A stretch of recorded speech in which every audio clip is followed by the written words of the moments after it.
Hola，大家好啊！今日咧就想同大家分享一個應該係西班牙最出名嘅 tapas， 只需要幾種材料就整到噶啦。佢就係 Gambas al ajillo， 西班牙蒜片蝦。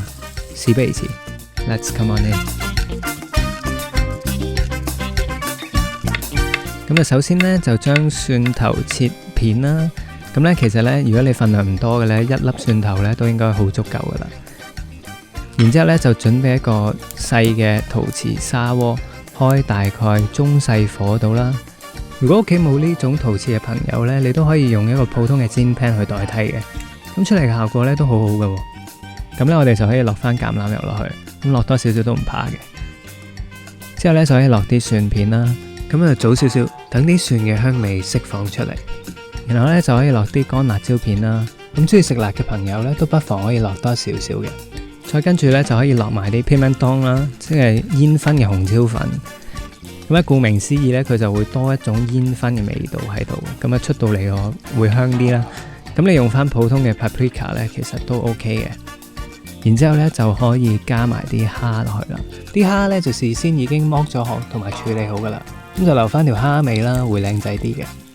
之後咧就可以落翻少少鹽同埋黑胡椒粉咧去調味嘅。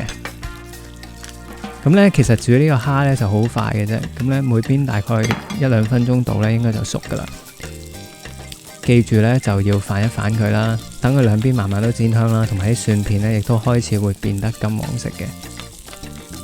咁有興趣一齊整嘅朋友咧，都可以喺個 description box 嗰度揾到今次嘅食譜嘅。喺啲蝦煎緊嘅同時咧，我哋亦都可以切碎一啲 parsley 啦，去準備臨尾裝飾嘅時候用嘅。熄咗火之後呢，其實呢個陶瓷呢依然係非常之熱嘅，所以呢，當你見到啲蝦差唔多熟嘅時候呢，其實都已經可以熄火噶啦。陶瓷嘅餘溫呢係會令到啲蝦呢繼續煮到啱啱好嘅。咁呢過咗1-2分鐘之後呢，我哋就可以熄火，然之後呢就加埋啲檸檬汁落去，等佢個多一層嘅香味散發出嚟。最後呢，就落埋啱啱切碎咗嘅 parsley。咁就完成噶啦。咁呢個就係今日想同大家分享嘅 Gambas al ajillo。睇落好簡單嘅一個餸，但係呢就充滿住你意想唔到嘅風味。希望你中意啦。我哋下次再見，拜拜。